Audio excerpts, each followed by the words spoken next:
یه نفر میگفت سختی اعدام فقط یه شبه، ولی به نظرم چشم باز کردن پشت میله هاست که روزی 1000 بار آدمو اعدام میکنه. بابا دخترش زده با 20 ضربه و چاقو طرفو کشته. دختر اسمه بابا، فرشته. یا خودم دخترم کارگری مردم رو کردیم صدقه نسونی. ممکنه بخوام وکالت متهمه رو قبول کنم. به نظر من این درست‌ترین اتفاقی بود که واسه جفتمون میتونست بیفته. حامدی انگیزه جدید برای قتل عشیری پیدا کرد.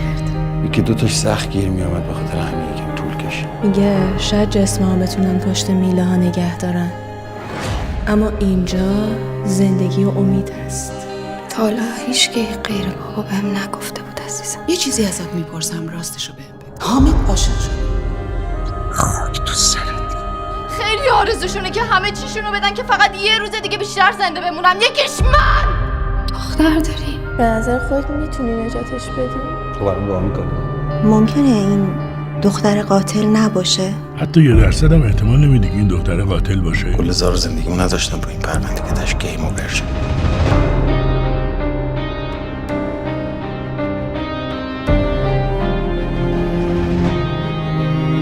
برای فرشته